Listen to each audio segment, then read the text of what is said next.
74 காசு குறையுது, உடனடியாக கணக்கு வழக்குகளை எல்லாம் எடுத்து வைங்கிறார். இந்த கல்வெட்டு, குறிப்பிட்ட கல்வெட்டு சொல்றது என்னன்னா, அதுல ஒரு நபர் சோமாசி பட்டன், அந்த தண்டிக்கப்பட்டவர்கள்ல எவ்வளவு பொருள் காணா போச்சு, அந்த வேல்யூ திரும்பவும் கஜானாக்கு, அந்த கோயில் கஜானாக்கு வரணும் அப்படிங்கிறதுல அவங்க ரொம்ப தெளிவா இருக்கிறாங்க. பிராமணர்களை அவர் தொடவே கூடாதுங்கிறார் மனு. அதுதான் மனு தர்மம். நீங்க எந்த ராஜாவும் தன்னை இந்த இந்த ஜாதி அப்படின்னு சொல்லிக்கலையே. இன்னும் விளக்கெரிப்பதற்கான நெய்யில பச்சை கற்பூரம் சேர்த்துவாங்களாம். எல்லாத்தை விட அவங்களுக்கு பூஜை செய்கின்ற அந்த உரிமையை இனிமேல் கோயிலுக்குள்ளேயே நுழையக்கூடாதுன்னு தடுத்திருக்கிறாங்க. இந்த ஒரு இளவரசனை மட்டும் இவர் கட்டி தழுவார். நான் உன்னை அந்த மாதிரி நான் தழுவ மாட்டேன், ஏனென்றால் நீ நன்னன் வழி வந்தவன் சொல்லுவார். அவள் விலை மாது, ஆனாலும் அவளுடைய உரிமை இல்லாமல் நீ அவளை தொடக்கூடாது. கல்வெட்டுல இருக்கிறத நம்ம சொல்லிட்டு போவோம்.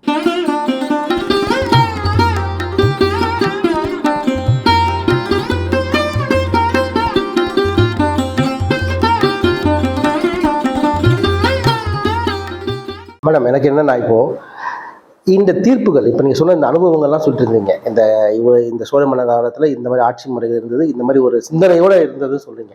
எங்கள் நேர்களுக்கு மேலும் சில உதாரணங்கள் சொல்லுங்க.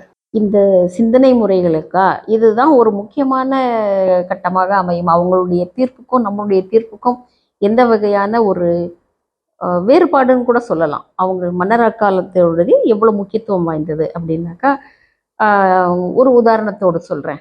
மதுராந்தகன் கண்டராதித்தன் ஒரு ஆஃபீஸர், முதலாம் ராஜராஜனுடைய காலகட்டத்தில். அந்த ஆஃபீஸரை நம்ம திருவள்ளம்ல இருக்கிற ஒரு வில்வநாத ஈஸ்வரர் கோயில், அந்த கோயிலுக்கு போய் அங்கே ஏதாவது கேள்விப்பட்டிருப்பார். அவர் காது வரையிலும் வந்திருக்கும், ராஜராஜன் காது வரையிலும் அங்கே கோல்மால் நடக்குதுன்னு. அதுக்காக நீங்கள் செக் பண்ணுங்க அப்படின்ட்டு அனுப்புகிறார். ஆனால் அந்த வார்த்தை எங்கேயுமே வெளியிலேயே வரல. இவர் வழிபோக்கில் வர்ற மாதிரி அந்த வழியாக வர்றார். வரும்போது சரியாக மாலை நேரத்தில் அந்த கோயிலுக்குள்ளே போகிறார். கோயிலுக்குள்ளே போனோடனே இந்த மாதிரி ஒரு ஆஃபீஸர் வந்திருக்கிறாரு அப்படின்னா அவருக்கான இதெல்லாம் உட்கார வைக்கிறாங்க, மரியாதையெல்லாம் பண்ணுறாங்க. அவர் 2 நிமிஷம் அப்படி பார்க்குறாரு. பார்த்துட்டு அந்த சமயோசித புத்தி, என்ன விளக்கெல்லாம் ரொம்ப டல்லாக இருக்குது, வெளிச்சம் கம்மியாக இருக்குது அப்படின்னு அங்கேருந்து பிடிக்கிறாரு. அதை வச்சுக்கிட்டு விளக்கெல்லாம் கம்மியாக இருக்குது, வெளிச்சம் கம்மியாக இருக்குது, ஏன் இப்படி இருட்டாக இருக்குது அப்படின்ட்டு உடனடியாக கணக்கு வழக்குகளை எல்லாம் எடுத்து வைங்கிறார். வேற வழி இல்லாமல் இரவு நேரத்திலேயே எல்லா கணக்கு வழக்குகளையும் எடுத்து வைக்கிறாரு. அவரும் உட்கார்ந்து அதை எல்லாத்தையுமே சரி பார்த்து அதில் எவ்வளவு கையாடல் செய்யப்பட்டிருக்கு அப்படிங்கிறதையும் அவர் கண்டுபிடிக்கிறாரு. அதுதான் அதிகாரி, அரசனின் மூலம் வந்திருக்கிற அதிகாரி. அவர் சொன்னாக்கா அதுக்கு மறுபேச்சு இல்லை. இல்லைங்க, நாளைக்கு இன்னைக்கு லீவு இதெல்லாம் எதுவும் கிடையாது. உடனே அந்த ராத்திரி நேரத்திலே எல்லாத்தையும் முடிச்சு அதையும் பார்த்து 74 காசு குறையுது, பெரிய விஷயம்தான். அந்த 74 காசை திரும்ப செலுத்தணும் அப்படிங்கிற அந்த ஒரு தீர்ப்புன்னு வச்சுக்கலாம். அதை அந்த மாதிரி அவர் அதை சொல்லிட்டு போறார். இப்போ இந்த இடத்துல முக்கியத்துவம் எப்படின்னா 2 விஷயம். ஒன்று, நம்பிக்கையின் அடிப்படையில் நேர்மையாக நடந்து கொள்கின்றவரை தேர்ந்தெடுத்து அங்கே அனுப்புகிறார். அவரும் அதற்கேற்றவாறு நடந்துக்கிறார். 2வது, நீயே தீர்ப்பு சொல்லுங்கிற அந்த ஒரு பவரையும் கொடுத்து அனுப்புகிறார். அதனால தான் அவரால் தீர்ப்பு சொல்ல முடியுது. அப்போது இந்த இடத்துல ஒரு பிரச்சனைன்னு வரும்போது அதை அப்பத்திக்கு தீர்க்கணும். ஆனால் அந்த என்ன வகையில் பண்ண போகிறாங்க, இப்போ ஒரு இந்த காலத்தில் என்ன ரெய்டு வரப்போகுதுன்னு முன்ன தெரிஞ்சிருது. அதுக்கான இடம் கொடுக்கப்படவில்லை. அவர் காலையில் கொடுங்க, டயர்டாக இருக்குது, வந்த வழி குதிரையில் தானே வந்திருப்பாங்க, இல்லை யானை மேலே வந்திருப்பாங்க, களைப்பாக தானே இருக்கும், காரில் பண்ணலை நமக்கு டயர்டாக. ஆனால் அவர் அதுக்கெல்லாம் அந்த காரியத்தில் அவ்வளோ ஒரு முக்கியத்துவத்தோடு பணி, அதில் நம்ம அந்த வேலையை கரெக்டாக செய்யணும் அப்படிங்கிறதுல இருந்தாங்க. ப்ளஸ் அது போகும்போது அதுக்கு அவங்களுக்கு தேவையான இப்போ மாதிரி கம்யூனிகேஷன்ஸ் இல்லைல்ல, அதனால் அப்பயே அவர் சொல்லி அனுப்பிச்சிடுறார். அவருக்கான பவரையும் அவர் டெலிகேட் பண்ணி அனுப்புகிறார். அப்போது மறுபடியும் நான் சொல்கிறது அவங்களுடைய ஆழ்ந்த சிந்தனை தான் அங்கே வரும். இன்னொரு விஷயம் இது ரொம்ப முக்கியமான விஷயம். இன்னைக்கு நடக்கிற நம்முடைய வழக்கு, சட்டம், தீர்ப்பு இதன் அடிப்படையில் பார்த்தீங்கன்னா, இன்றைக்கி நம்ம கோர்ட்டுக்கு ஒரு விஷயம்னா எந்த விஷயத்துக்காக போகிறோமோ அது மட்டும்தான் கவனிக்கப்படும். அதை தொடர்புடைய அடுத்த விஷயம்னா நீ தனியாக மறுபடியும் நம்ம வந்து ஃபைல் பண்ணணும். அது இதில் வந்து காலதாமதமாகுது. அந்த முக்கியத்துவம் எப்படி இருக்குன்னா, ஒரு கிராமத்தில் வந்து அண்ணன் தம்பி 2 பேர். சரி, அண்ணன் தம்பி ஆனால் பெரியவங்க 2 பேருக்குமே கல்யாணம் ஆயிடுச்சு. அந்த அண்ணன் தம்பிங்களுக்குள்ள ஃபஸ்ட்டு பேச்சுவார்த்தை ஏதோ தகராறு வருது. அப்புறம் அது கைகலப்பாக மாறுது. அந்த கைகலப்பில் மூத்தவர் இறந்துட்டார். இளையவர் தான் இருக்கிறாரு. உடனே அந்த கிராம பஞ்சாயத்து எல்லாம் கூடுறாங்க, செய்கிறாங்க. இந்த மாதிரி ஒருவர் அது வந்து மர்டர் தானே, அந்த மர்டர் கேஸு அப்படின்னு சொல்லி பார்க்குறாங்க. பார்க்கும்போது அந்த குடும்பத்தை சார்ந்தவர்களும் அங்கே இருக்கிறாங்க இல்லையா, அதில் என்ன தீர்ப்பு வழங்கப்பட்டதுன்னா, இந்த அம்மா அப்பா வந்து இவங்களோட அம்மா அப்பா வந்து வயசானவங்களா இருக்கிறாங்க. இந்த சகோதரர்களோட அம்மா அப்பா வந்து வயசானவர்களா இருக்காங்க. ஒருத்தர் இறந்துட்டாரு. இந்த தவறு நடந்துருச்சுங்கிறதுக்காக நம்ம வந்து தம்பியை வந்து தூக்கி ஜெயிலில் போட்டோம்னா, இப்போ இவங்களெல்லாம் பார்க்குறது யாருன்னு யோசிக்கிறாங்க. அதை யோசிச்சு இவருக்கு வந்து அப்போ நம்ம வந்து சிறை தண்டனை கொடுக்க வேண்டாம். அதுக்கு பதில் நீ வந்து 32 மாடுகளை கோயிலுக்கு தானமாக கொடு. இது ஒன்று. 2வது வந்து காலம் பூரா உங்க அம்மா அப்பாவை பார்க்க வேண்டிய கடமை உன்னை சார்ந்தது. காலம் பூராவும். ஆமா. ஏன்னா இப்போ சகோதரர் ஒருத்தர் இல்லையே, இருந்திருந்தா ஷேர் பண்ணியிருப்பாங்க. இல்லையே, நீ தான் பார்க்கணும் அப்படின்னு அந்த கடமையை மீண்டும் அவர் மேலே என்ஃபோர்ஸ் பண்ணி தீர்ப்பு கொடுக்குறாங்க. இப்போ ஒரு அம்மா அப்பான்னு வச்சுக்கோங்க, குழந்தைங்க ஏதோ ஒரு தவறான ஏதோ ஒரு கணவன் மனைவி ரிலேஷன்ஷிப்லேயோ இல்லை வேற எதுலேயோ வாய் தகராறுலையோ ஒருத்தர் யாரோ ஒருத்தர் இறந்துட்டாங்கன்னா, அதை இன்னொருத்தர் தான் கொண்டு இருக்கிறாங்க அப்படின்னாக்கா, நம்ம என்ன பண்ணுவோம்னா இன்னைக்கு அந்த பர்சனை தூக்கி ஜெயிலில் வச்சிருவோம். இந்த பிள்ளைங்க என்ன ஆவாங்கன்னு நம்ம யோசிக்க மாட்டோம். ஆனால் அந்த காலத்தில் அதையும் சேர்த்து யோசிச்சிருக்காங்க. அப்போ அதுதானே முக்கியத்துவம் வாய்ந்தது. அந்த பசங்க கேட்பாரற்று பார்ப்பாரற்று தவிச்சு தானே போகிறாங்க.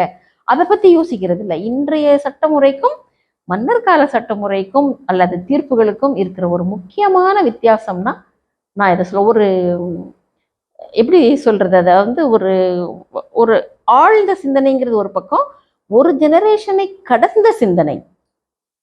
அப்போ அது என்ன ஆகும், அதையும் யோசிச்சு அதுக்கும் இப்பயும் ஒரு முடிவு சொல்லிடலாம் அப்படிங்கிறது. இந்த மாதிரி விஷயங்கள்ல வந்து இதெல்லாம் வந்து நம்முடைய மண்ணில் இந்த மாதிரிலாம் நடந்திருக்கு. அப்போ வந்து இதையெல்லாம் நம்ம கொண்டு வர முடியுமா, கொண்டு வந்தா எப்படி இருக்கும் அப்படிங்கிறதெல்லாம் வந்து குறிப்பிட்ட பதவிகளில் இருக்கிறவர்களுடைய சிந்தனைகளுக்குரியதாக தான் நம்ம பார்க்கணும். அவங்க கிட்ட உண்மையிலேயே ஒரு நல்ல வரலாற்று ஆராய்ச்சியாளர் அல்லது அறிவு சார்ந்தவர் இருந்தாக்கா அவங்க இந்த உதாரணங்களை சொல்ல முடியும். இதெல்லாம் இன்னைக்கும் கூட நம்ம செயல்படுத்த முடியும். இந்த தீர்ப்புகள் வந்து மேல்முறையீடு கண்டிப்பா அப்ப மேல்முறையீடு இருந்திருக்கு. இதுக்கு ஒரு முதல் உதாரணம் சொல்லணும்னாக்கா, சோமாசி பட்டன்னு ஒருத்தர், இந்த இதே கோயில் தொடர்புடைய, அப்போ வந்து பிராமணர்கள் கோயில் தொடர்புடைய பணிகளை தான் அதிகமாக பண்ணாங்க. அப்போ அந்த ஒரு கோயிலில் வந்து குலோத்துங்கன் காலத்தில் 3 முறை, 2ஆம் குலோத்துங்கன் காலத்தில் 3 முறை செக்கிங் போகிறாங்க. ஏன்னா அங்கே வந்து இந்த மாதிரி கையாடல் நடக்குதுன்னு தெரிஞ்சு தானே போயிருப்பாங்க. அந்த மாதிரி வந்து 3 முறை போகிறாங்க. 3 முறையும் வந்து அங்கே கையாடல் நடந்திருக்கு அப்படிங்கிறது தெரிய வருது. தெரிஞ்சப்போ பனிஷ் பண்ணியிருக்காங்க. அந்த பனிஷ் பண்ணதுடைய விவரம் நமக்கு கிடைக்கல. இந்த குறிப்பிட்ட கல்வெட்டு சொல்கிறது என்னன்னா, அதில் ஒரு நபர் சோமாசி பட்டன், அந்த தண்டிக்கப்பட்டவர்களில் அவருக்கு வந்து ஒரு முறை சிறைவாசம் கொடுத்துருக்குறாங்க. சிறைவாசமும் அனுபவிச்சுட்டு வந்திருக்கிறாரு. அதுக்கு அடுத்து வந்து மறுபடியும் அவருக்கு ஃபைன் போட்டிருக்காங்க. அவர் என்ன சொல்கிறாரு, என்னுடைய ஃபைன் வந்து என்னால் கட்ட முடியாது, என்னை மன்னிச்சிடுங்கன்ட்டு மன்னனுக்கு மேல்முறையீடு செய்கிறார். ஆனால் அந்த மாதிரி இந்த கல்வெட்டு இதுவரையிலும் தான் இருக்குது. வேற குலோத்துங்கன், 1ஆம் குலோத்துங்கன் காலத்திய கல்வெட்டில் பார்த்தீங்கன்னா அந்த மாதிரி வேற ஒருத்தர் வந்து தன்னுடைய அந்த பூஜை செய்கின்ற உரிமையில் கொஞ்சம் எனக்கு இடர்பாடாக இருக்குது, எனக்கு இவ்வளோ ஃபைன் கட்ட முடியாது, என் நிலைமை சரியில்லை, என்னை மன்னியுங்கள்னு கேட்குறப்போ அவர் என்ன சொல்லிடுறாரு, இவர் மன்னிப்பு தான் கேட்குறாரு, அது மேல்முறையீடு தான். ஆனால் அவர் என்ன பண்ணிடுறாரு, ராஜா வந்து அந்த மாதிரி மன்னிக்காம இவரை வந்து உன்னுடைய பூஜை செய்யும் உரிமை இருக்கு இல்லையா, அதை வித்து பைசா கொடுன்னு பைசால தண்டனை கொடுக்குறாரு. என்ன மேல்முறை செய்தாலும் அதுக்கு தகுந்த இதுல நம்ம அண்டர்லைனிங் பாயிண்ட் வந்து நமக்கு மேல்முறையீடு இருந்தது. அந்த மேல்முறையீடையும் ஒவ்வொரு முறையும் மன்னன் வந்து அந்த இப்போ வந்து பிரசிடென்ட் மர்சி பெட்டிஷன் இருக்கு பாருங்க, அந்த மாதிரி தான் அது. ஆனா எல்லா முறையும் ஏத்துக்கல. ஆனா ஒரு விஷயத்துல வந்து அவங்க ரொம்ப கராரா இருக்கிறாங்க சோழ மன்னர்கள். எவ்வளவு பொருள் காணா போச்சு, அதுக்கு ஒரு வேல்யூ போடுறாங்க. அந்த வேல்யூ வந்து திரும்பவும் கஜானாக்கு, அந்த கோயில் கஜானாக்கு வரணும் அப்படிங்கிறதுல அவங்க ரொம்ப தெளிவா இருக்கிறாங்க. இந்த மாதிரி சில நேரங்களில் பார்த்தீங்கன்னாக்கா வருவாய்த்துறை அதிகாரிகளும் இந்த டேக்ஸ் கலெக்ட் பண்ண போறாங்க இல்லையா, அவங்களுக்கும் பவர் கொடுக்குறாங்க சில நேரங்களில். அவங்களும் வந்து அங்கேயே அவங்கள யார் லேண்ட் டேக்ஸ் கட்டினாங்க கட்டல, அது மாதிரி வரி கட்டினாங்க கட்டலைங்கிறதெல்லாம் பார்த்துட்டு அங்கேயே பனிஷ் பண்ணுறதையும் பண்ணியிருக்கிறாங்க. ஒரு சிலர் வந்து அந்த மாதிரி பவர் கொடுக்கப்படாமலேயே பனிஷ் பண்ணியிருக்கிறாங்க. ஒரு பிரம்மதேயத்துடைய சபா உறுப்பினர்கள் வந்து டேக்ஸ் கட்டலன்னு சொல்லிட்டு அந்த வருமான வரித்துறை, நிலவரித்துறை அதிகாரிகள் வந்து என்ன பண்ணுறாங்கன்னா அவங்களுக்கு பனிஷ்மெண்ட் கொடுக்குறாங்க. என்ன பனிஷ்மெண்ட் கொடுக்குறாங்கன்னா, குளத்துல அவங்கள முங்கி எடுத்து வெயில காய வைக்கிறது, மறுபடியும் குளத்துல முங்க வச்சு எடுத்து காய வைக்கிறது. இதையும் வந்து இந்த சபை அங்கத்தினர் மேல்முறையீடு செய்கிறாங்க. அந்த மேல்முறையீடு செய்யும்போது அந்த ரெவென்யூ ஆஃபீஷியல்ஸ் வந்து அவர் தண்டிக்கிறார்.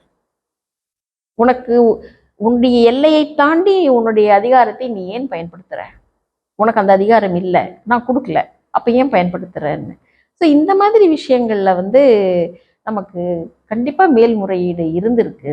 இந்த இடத்துல தான் நம்மளுடைய நீலகண்ட சாஸ்திரி வந்து அவர் எழுதினப்போ அவர் பார்த்த வரையிலும் அவருக்கு மேல்முறையீடுக்கான கல்வெட்டுக்கள் கிடைத்திருக்க வாய்ப்பில்லை போல இருக்கு.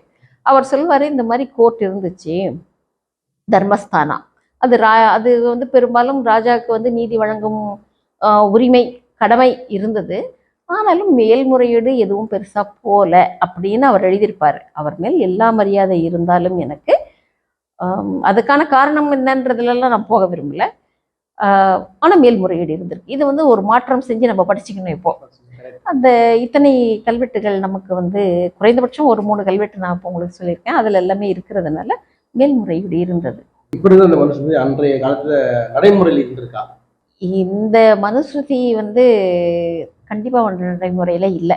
இதை பற்றியே நான் தனியாக ஒரு ஆராய்ச்சி கட்டுரை எழுதியிருக்கேன். அதுல வந்து மனுஸ்மிருதியில வந்து அவர் 18 பாகம் அல்லது டைட்டிலா வச்சு தலைப்புகள்ல வந்து எல்லாத்த பத்தியுமே இருக்கும். இதுல நிறைய விஷயங்கள் இருக்கு, நம்ம அதுக்குள்ளெல்லாம் போக வேணாம். மனுங்கிறவர் ஒருத்தரா 2 பேரா 10 பேரா தொகுக்கப்பட்டது வந்து கிமு 2ஆம் நூற்றாண்டிலிருந்து கிபி 2ஆம் நூற்றாண்டுக்கு உட்பட்ட காலத்தில் தொகுக்கப்பட்டிருக்கு. அதனால அதை ஒருத்தர் வந்து எழுதினாரா இல்லை ஆல்ரெடி இருந்ததை தொகுத்து வச்சாரா, இந்த மாதிரியான கேள்விகள்லாம் இருக்கு. நமக்கு அதுக்குள்ள போக வேண்டாம்.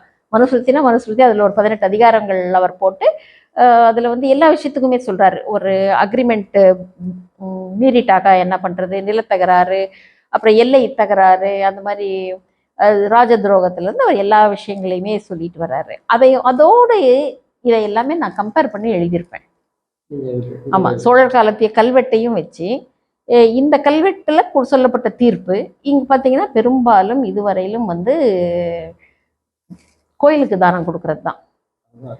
ரெண்டாவது அதனால வந்து அங்க வந்து சொல்ற மாதிரி இந்த ஜாதி அந்த ஜாதியின் அடிப்படையிலேயே இங்க கேஸ் வரல, ஆதாரத்தின் அடிப்படையில் வந்து இருக்கு. என்ன நடந்துச்சுங்கிறதுல இருக்கு, அந்த ஆதாரத்தை செக் பண்ணியும் கொடுத்துருக்குறாங்க. அதே நேரத்தில் அந்த பிராமணர்களை வந்து தர்மஸ்தானால அவங்க கன்சல்ட் பண்ணாங்கன்னு இருக்கு. அந்த பிராமணர்கள் என்ன சொன்னாங்கன்னு நமக்கு தெரியாது, ஆனா நடைமுறையில் இருக்கானா இல்லை. ஏன் இல்லைன்னு அவ்வளோ ஸ்ட்ராங்கா சொல்றேன்னா, இங்க ஒண்ணு ஜாதி பார்க்கப்படலை, ரெண்டாவது வந்து பிராமணர்களை வந்து அவர் தொடவே கூடாதுங்கிறார் மனு. என்ன தவறு செஞ்சாலும் பிராமணர்களை தொடக்கூடாது, அவங்க உயர்ந்த பிறப்பு, அவர்கள் கடவுளுக்கு நேசமானவர்கள், நெருங்கியவர்கள், இதெல்லாம். தவறு செய்வது செய்தால் எல்லாம் இது நீங்க சொல்றீங்க, அது அவர் சொல்லல. அது வந்து அதுதான் மனு தர்மம், அதுதான் மனு தர்மம். அந்த மனுஸ்மிருதி மனு தர்மம், அதுதான் நம்ம தர்மம்ங்கிறோம். ஆனா அந்த மாதிரி இங்க பார்க்கல, ஆண் பெண்ணுக்கும் வித்தியாசம் பார்க்கல, ஜாதிகளுக்கும் பார்க்கல. ஏன்னா சோழ மன்னர்கள் யாருமே பார்க்கல. இங்க வந்து சில மன்னர்கள் வந்து மனுவின் மறுபிறப்புன்னு எல்லாம் போற்றப்பட்டு இருக்காங்க. அந்த போற்றப்பட்டதெல்லாம் எங்க வருதுன்னா, ஒரு கல்வெட்டிலோ அல்லது தாமிரப்பட்டயத்திலேயோ முன்னாடி வந்து அந்த மன்னனின் பெருமைகள்னு இருக்கும். அந்த பெருமைகள் வந்து பெரும்பாலும் வடமொழியில் எழுதப்பட்டிருக்கும், அதுல வருது. அது வந்து யாருக்காக எழுதுனாங்க, யார் எழுதுனாங்கங்கிறதெல்லாம் ஆய்வுக்குரிய விஷயங்கள். ஆனா நடைமுறையில இருந்ததா அப்படின்னா இல்லை. நீங்க வந்து எந்த ராஜாவும் வந்து தன்னை இந்த இந்த ஜாதி அப்படின்னு சொல்லிக்கலையே. எந்த ராஜாவும் சொல்லிக்கல. அந்த மாதிரி நிறைய விஷயங்களை நம்ம சொல்லிட்டு போகலாம். அது முக்கியமா இங்க நான் சொல்ல விரும்புறது என்னன்னா, கோயில்களை பொறுத்தவரையிலும் அங்க பிராமணர்கள் பூஜாரிகளாகவும் மற்ற பணிகளையும் பண்ணிட்டு இருந்தாங்க. அந்த வேலைகள் எல்லாம் பண்றவங்கள வந்து கொடுக்கப்பட்ட தான தர்மங்கள்ல கையாடல் பண்ணியிருக்காங்களா அப்படின்னு பார்த்துருக்காங்க. அப்படி பார்த்தாக்கா தங்கம், காசு, அஃப்கோர்ஸ் ஆடு மாடை வந்து கொடுத்துட்டுறதுனால அதில் வரல. இன்னும் விளக்கெரிப்பதற்கான நெய்யில வந்து பச்சை கற்பூரம் சேர்த்துவாங்களாம். கலப்படம் பண்ணுவாங்க, பண்ணி தான் விளக்கெரிப்பாங்க அந்த நெய்யில. ஏன்னா அந்த நெய் வீட்டுக்கு எடுத்துட்டு போயிடக்கூடாது சொல்லுவாங்க. அதை சமையலுக்கு பயன்படுத்தக்கூடாது. ஏன்னா அதை வந்து நம்ம அதிகமா சாப்பாட்டுல சேர்த்துக்கிட்டு சாப்பிட முடியாது. அதை தடுக்கிறதுக்காக அங்க ஒரு செக் வந்து நீங்க இது சேர்த்துக்க கண்டிப்பா நடக்கும். அதான் சொல்றேனே, ஒரு தங்கம், நிலம், காசு, இன்னும் என்ன அந்த கடவுளுக்கு போடப்பட்ட நகைகள், அதையும் தாண்டி கடவுள் அந்த மண்டபம் கிண்டபம் கட்டுறதுக்கான செங்கல் கூட கையாடல் பண்ணப்பட்டிருக்கு. அந்த கையாடல்கள் கண்டுபிடிக்கப்பட்டிருக்கு. அந்த மாதிரி வந்து இந்த நித்திர ஒரு பட்டயம் மாதிரி போடுவாங்க இல்லையா, அந்த பட்டயம் திருடின ஒருத்தர் வந்து அவருடைய மகன் திருடிடுறார், பூசாரியின் மகன் திருடிடுறாரு. அதை கண்டுபிடிச்சப்போ என்ன பண்ணிடுறாங்கன்னாக்கா, ஆல்ரெடி பூசாரி வந்து வெளியில போயிட்டார். இது நடந்துச்சேன்னா தண்டிக்கிறதுக்கு ஆள் இல்லாம அவர் எங்கேயோ ஆயிட்டார். அந்த ஃபைன்ல இருந்து தப்பிக்கணுங்கிற பனிஷ்மெண்ட் கொடுக்குறப்போ இவ்வளவு காசு நீ திரும்ப கட்டணுங்கிறதுக்கு சொல்றப்ப கூட நிறைய பேர் அப்ஸ்காண்ட் ஆயிருக்காங்க. ஆனா அப்ஸ்காண்ட் ஆனவங்களை பிடிச்சிட்டு வந்து மறுபடியும் பனிஷ் பண்ணிருக்கிறாங்க. சில கோயில்கள் வந்து நீ இதெல்லாம் திரும்ப இவ்வளவு செலுத்தணும்னு சொல்லி நீதி கொடுத்துட்டு வந்துட்டாலும் தீர்ப்பு கட்டாம இருந்திருக்காங்க. அப்ப அந்த அரியர்ஸ் செக் பண்ணி மறுபடியும் கலெக்ட் பண்றதுக்கு ஆபீசர்ஸ் அனுப்பிச்சிருக்காங்க. அந்த ஃபாலோ அப் இருந்திருக்கு அவங்களுக்கு. கல்வெட்டுல இருந்தான்னு சொல்றேன். அந்த மாதிரி வந்து பிராமணர்களை வந்து அவங்க சிறைவாசம் அவங்களுக்கு இருந்திருக்கு. இந்த விஷயத்துல மர்டர்ல தான் நம்ம சிறைவாசம்ங்கிற வார்த்தையை கேள்விப்படுறோம். அதுக்கப்புறம் பார்த்தோன்னா பிராமணர்கள் சிலர் வந்து நான் ஏற்கனவே கூட சொல்லியிருக்கேன், சிறைவாசம் இருந்திருக்கு. அவங்க கிட்ட வந்து அந்த பணத்தை, அவங்களுடைய லேண்டு வீடு எதுவாக இருந்தாலும் அதை எல்லாத்தையும் பறிமுதல் செஞ்சு பண்ணியிருக்கிறாங்க. என்ன பொருள் இருந்தாலும் அதை பண்ணியிருக்கிறாங்க. எல்லாத்தை விட வந்து அவங்களுக்கு பூஜை செய்கின்ற அந்த உரிமையை இனிமேல் கோயிலுக்குள்ளேயே நுழையக்கூடாதுன்னு தடுத்திருக்கிறாங்க. செங்கல் திருடினவர் அந்த தலையில கட்டுற பட்டயத்தை திருடின மகன் திருடிட்டான்னு சொன்னேனே, அவருடைய விஷயத்துல வந்து எந்த ஈஸ்வரன் கோயிலிலும் இந்த பூசாரியோ இவருடைய சந்ததியினரோ நுழையவே கூடாது. இந்த நபரின் வழித்தோன்றர்கள் யாரும் எந்த ஈஸ்வரன் சிவன் கோயிலிலும் எந்த சிவன் கோயிலிலும் நுழையக்கூடாதுன்னு சொல்றாரு. மேடம், இன்னொரு கேள்வி மேடம், நீங்க ஆய்வு செய்யற இந்த தலைப்புகள்லாம் இருக்கு பாருங்க, இந்த நீதி சம்பந்தமான விஷயங்கள்லாம் இன்றைய தலைமுறைக்கோ இல்லை இப்போ அரசுக்கோ இது பயன்படுமா மேடம்? கண்டிப்பா பயன்படும். எப்படி இதை நான் விளக்குறேன்னா, நம்ம வந்து ஒரு வெஸ்டர்ன் பேட்டர்ன்லேயே போயிட்டு இருக்கோம். மேற்கத்திய நாடுகள் என்ன மாதிரி ஒரு சட்டம் வச்சாங்க அந்த மாதிரி போயிட்டு இருக்கோம். நம்ம சட்டத்தை திருத்துறமோ இல்லையோ, ஆனால் இதில் வந்து சில விஷயங்களை, நுணுக்கமான விஷயங்களை கற்றுக்க முடியும். ஒரு சமீபத்திய உதாரணம் சொல்லணும்னா, விழுப்புரத்தில் ஒரு டிஸ்ட்ரிக்ட் கலெக்டர் வந்து வெள்ள பாதிப்பு ஏற்பட்ட மக்களுக்கு வந்து 2 ஆடு கொடுத்தார். அந்த ஆடு கொடுக்கும்போது என்ன சொன்னாருன்னா, இந்த ஆடை வந்து நீங்க விற்கவும் கூடாது, சாப்பிடவும் கூடாதுன்னு சொன்னார். ஆடை விற்கவும் கூடாது, சாப்பிடவும் கூடாது. அதாவது நீங்க வச்சிருக்கணும், இதை வச்சுதான் நீங்க பொழைப்பு நடத்தணும், அந்த மாதிரி ஒரு சென்ஸ்ல அவர் சொல்லியிருக்காரு. ஆனா அவர் பக்கத்துல ஒரு வரலாற்று அறிஞர் இருந்திருந்தார், இல்ல நல்லா தெரிஞ்சவங்க இருந்திருந்தாங்கன்னா என்ன சொல்லியிருப்பாங்கன்னா, அந்த காலத்துல, சோழர் காலத்துல இந்த மாதிரி கோயிலுக்கு தானம் கொடுக்குறாங்க பாருங்க, அந்த ஆட்டுக்கு வந்து ஒரு தலைப்பு மாதிரி அதை வச்சிருப்பாங்க, சாவா மூவா பேராடு அப்படின்னு. அது என்னன்னா, அது சாகவும் கூடாது, மூப்படையவும் கூடாது. அதை என்னன்னா, இப்ப 90 ஆடுகள் வந்து இப்ப என்கிட்ட கொடுத்துருக்குறாங்க அப்படின்னா, அது செக்கிங்க்கு வரும்போது அந்த இனப்பெருக்கம் செய்யக்கூடிய வயதில் இருக்கணும். ஏன்னா அது குட்டி போடும், கண்டிப்பா அந்த ஆடும் வளரும். அப்போ வந்து நீங்க வந்து இந்த மாதிரி நோய் வந்துச்சு செத்து போச்சு அப்படின்னா வித்துட்டு சொல்லிடக்கூடாதுங்கிறதுக்காக எப்போ வந்தாலும் அந்த 90 கொடுத்தேன்னா 90 நீ அந்த கணக்குல எனக்கு காமிக்கணும் அப்படிங்கிறது வந்து சாவா மூவா பேராடுன்னு சொல்லுவாங்க. இந்த விவரம் வந்து அவருக்கு யாராவது எடுத்து சொல்லியிருந்தாங்கன்னா அந்த கலெக்டருக்கு இந்த 2ஓடு நிறுத்தாம நான் என்ன பருவத்தில் இனப்பெருக்க பருவத்தில் கொடுக்கின்றேனோ அதே மாதிரி எப்ப செக்கிங்க்கு வந்தாலும் நீங்க இந்த 2 ஆடு வச்சிருக்கணும் அப்படின்னு சொல்லியிருப்பாரு இல்லைங்களா? அப்போ வந்து பிராக்டிக்கலா இது பயன்படுதா இல்லையா? அந்த மாதிரி விஷயங்கள் வந்து எல்லாமே வந்து நமக்கு பயன்படக்கூடியது தான். இப்ப நம்ம சொல்றதுல வந்து பல விஷயங்கள் வந்து எப்படி ஒரு சட்டத்தை வந்து ஆழமாக சிந்திச்சு அதனுடைய அடைப்புகளை அடைச்சு கொண்டு வரணும்னு சொல்றோம்.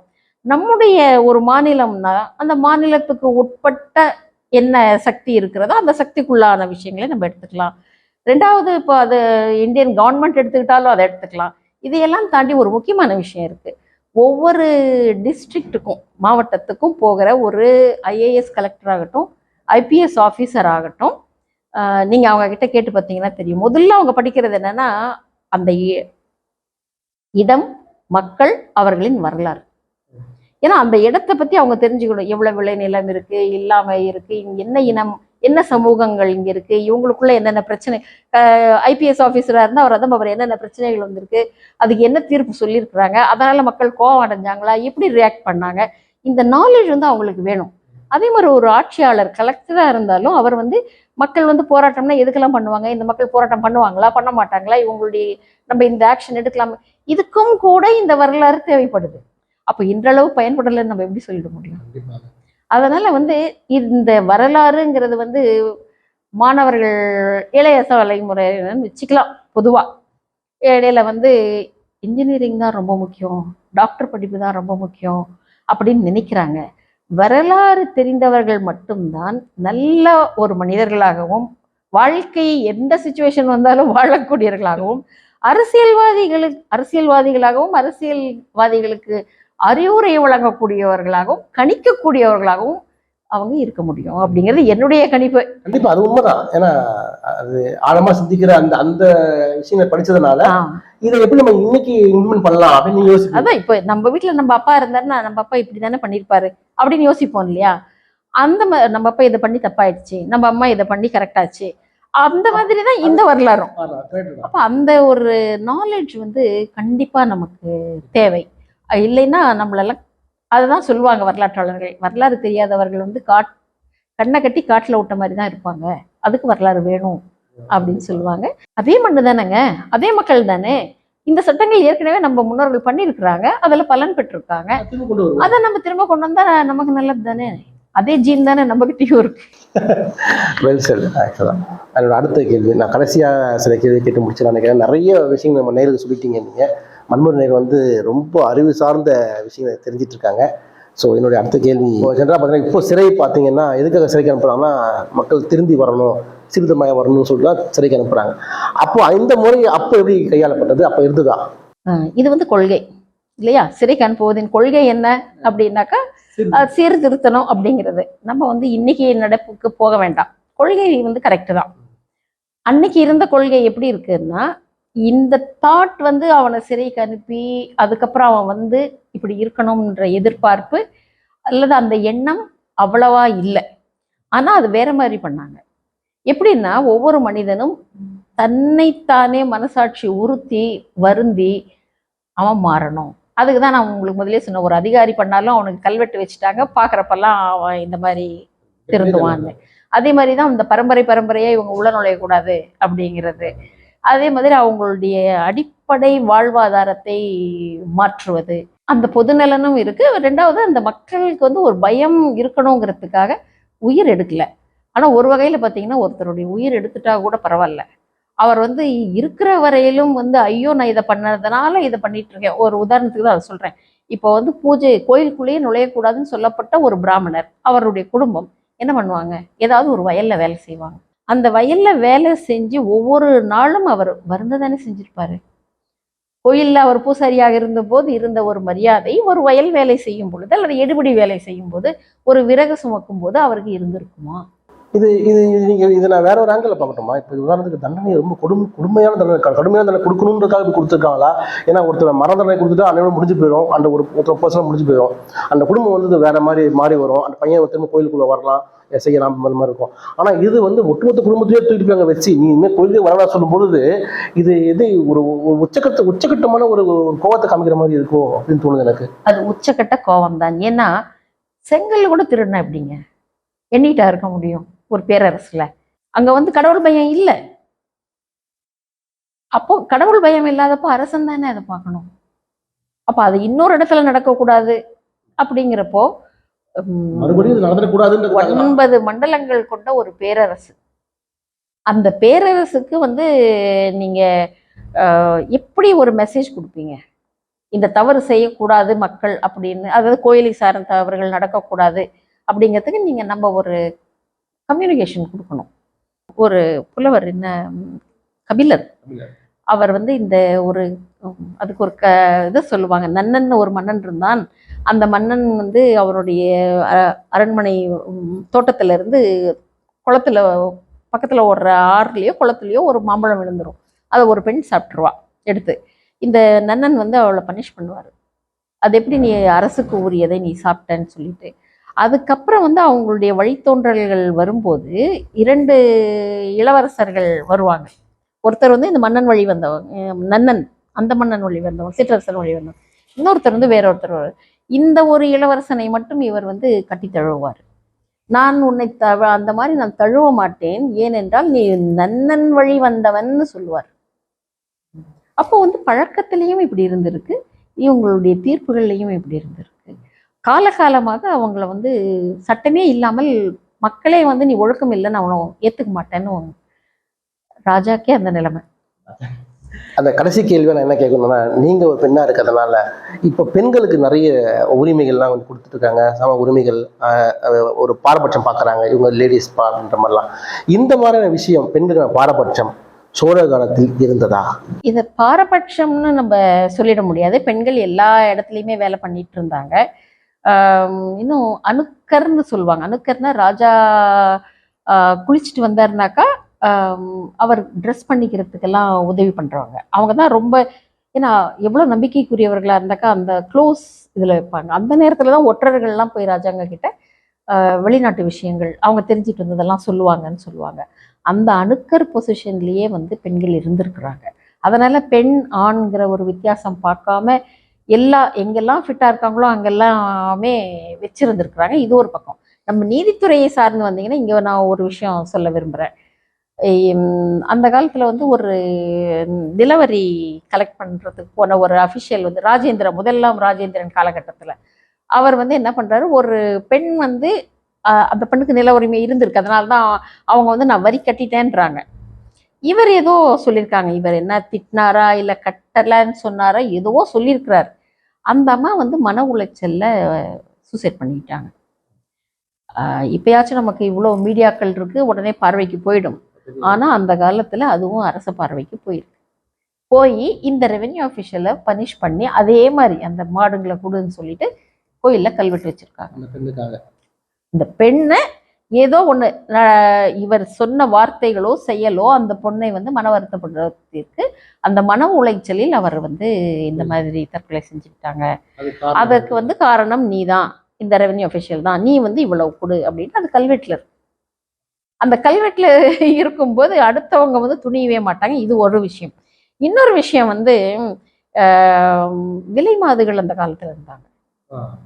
அந்த விலை மாதுகளை வந்து ஒரு யார்கிட்ட வசதி வாய்ப்பு இருக்கோ, யார் விரும்புகிறாங்களோ அவங்க பயன்படுத்திட்டு இருக்கிறாங்க. அப்போ வந்து ஒரு வழிப்பறி ஒன்று நடக்குது. வணிகர் ஒருத்தர் போயிட்டுருக்காரு, அவர் கூட ஒரு விலை மாதுவும் போயிட்டுருக்குறாங்க. அந்த மாதிரி போயிட்டு இருக்கும்போது எதிரில் வந்து வழிப்பறி நடக்குது. இது ஒரு கேஸாக வருது. கேஸாக வரும்போது இந்த வழிப்பறி செய்தவர் வந்து வழிப்பறியோடு நிறுத்தாமல் அந்த பெண்ணை வந்து ஏதோ பாலியல் தொல்லை பண்ணியிருக்கிறார். அந்த விஷயம் வரும்போது என்ன சொல்றாங்கன்னா, அவள் விலை மாது, ஆனாலும் அவளுடைய உரிமை இல்லாமல் நீ அவளை தொடக்கூடாது, அப்படி நீ தொட்டது தவறு. இந்த காலத்துல வந்து நம்ம இதெல்லாம் மறந்துட்டோம். கண்டிப்பா இது விலை மாதாக இருந்தாலும் உரிமை இல்லாம தொடக்கூடாது. ஆமா, அப்போ நீ தொட்டிருக்கன்னா அது வந்து தப்பு அப்படின்ட்டு அதுக்கு பனிஷ்மெண்ட் கொடுத்துருக்காங்க. ஸோ இந்த ரெண்டு விஷயங்கள் நீங்க பார்த்தீங்கன்னாக்கா உண்மையிலேயே பெண்களுக்கான சரியான நீதி கிடைச்சிருக்கு. அதே மாதிரி மர்டர் கேஸ் எல்லாம் கூட இருக்கு. தெரியாதனமா விறகு வெட்டும் போது அது அது எகிரி போய் ஒரு சில்லு ஒரு பொண்ணோட கண்ணில் குத்திக்குது. அந்த 10 நாள் கழிச்சு அந்த குழந்தை இறந்துருது. அப்போ அந்த பெண் வந்து மர்டர் கேஸ்ல வந்துடுறாங்க. அவங்களுக்கும் இதே மாதிரி ஆடு மாடு தான் கொடுத்துருக்காங்க. ஸோ இதெல்லாம் வச்சு பார்க்கும்போது ஆண்னாலும் பெண்ணுனாலும் அதுக்கான இது நடந்திருக்கு. சமமாகத்தான் இருந்திருக்கு. அவங்க அதிகாரியாக இருந்தாலும் அரச குடும்பத்தில் இருந்தாலும் சாதாரண இந்த விறகு வெட்டி வரையிலும் பார்த்தோம்னாலும் எல்லாரையுமே அவங்க பெரும்பாலும் ஏதாவது ஒண்ணு மிஞ்சிருக்கலாம், அது கல்வெட்டுல பதிவாகாம இருக்கலாம், அதை பத்தி நம்ம பேச முடியாது. ஆதாரத்தோட பேசுறீங்க. எனக்கு இந்த உரையோட பெரிய விஷயம் நான் சொல்ல வரேன்னா, நீங்க சொல்லுவோம் அனைத்துமே மேடம் சொல்ற அனைத்துமே வந்து ஆதாரபூர்வமா கல்வெட்டுல படிச்சு சொல்லிட்டு இருக்கீங்க. இது வந்து இப்ப நான் யூடியூப் சேனல்ல வந்து இந்த திருவல்லம் கோயில் உதாரணத்துக்கு திருவல்லம் கோயில்னா அந்த கல்வெட்டோட என்ன அப்படின்னு என்னால சொல்லிட்டு இருக்க முடியாது. அதனாலதான் நான் அதை சொல்லலையே தவிர எல்லா கட்டுரைகளும் பப்ளிஷே ஆயிருக்கு. அந்த பப்ளிஷ்டு வெர்ஷன்ல பாத்தீங்கன்னா எல்லாமே ஃபுட் நோட்ல எந்த கல்வெட்டுங்கிறது எந்த ஊருங்கிறது எல்லா விவரங்களும் இருக்கு. கல்வெட்டுல இருக்கிறத நம்ம சொல்லிட்டு போவோம். அது ஒண்ணுதான். அந்த நடுநிலைமையோடு தான் நான் இருக்க விரும்புறேன். ரொம்ப ரொம்ப சந்தோஷம் மேடம். இந்த நேரலுக்காக வந்து ஒரு பெரிய உரையாடலை பெரிய விஷயத்தை நீங்கள் சொல்லியிருக்கீங்க. சட்டத்தை பற்றியும் சரி, நீதித்துறையை பற்றியும், சோழ காலத்தில் எப்படி இருந்தது, முறைகள் எப்படி இருந்தது, பனிஷ்மெண்ட் எப்படி இருந்தது அப்படின்ற மாதிரி நிறைய விஷயங்கள் சொல்லியிருக்கீங்க. இன்னும் அடுத்த சந்திப்பில் உங்களுடைய பெரிய கண்டென்ட், அதாவது தேவதாசியை பற்றின அந்த கண்டென்ட்டை பற்றி நம்ம பேசணும்னு ஆசைப்படுறோம். அது உங்கள் நேரம் கிடைக்கும் போது கண்டிப்பாக அதை பற்றி பேசுவோம். நன்றி. நீங்கள் நேருக்கு என்ன சொல்கிறீங்க? நீங்கள் அடுத்த கண்டென்ட்டுக்கும் இப்பயே அடித்தளம் போட்டுட்டீங்க. மறுபடியும் பார்ப்போம். இவ்வளவு நேரம் பொறுமையா இது ஒரு சீரியஸான விஷயம். இந்த சீரியஸான விஷயத்தை வந்து அறிஞ்சிக்கணுங்கிற ஆர்வத்தோடு இந்த மண்மரபு நேயர்கள் பொறுமையாக கேட்டதனுடைய என்னுடைய நன்றிகளை நான் தெரிவிச்சுக்கிறேன். மணிவாசகம் அவர்களுக்கும் இந்த மரபு சார்பாக நன்றியை தெரிவித்துக் கொள்கின்றேன். இந்த நேரத்தில் இந்த அடிப்படை அறிமுகத்திற்காக உதவிய என்னுடைய சீனியர் வசந்தி மேடம் அவர்களையும் நான் நன்றியோடு இங்கு நினைவு கொள்கிறேன். நன்றி.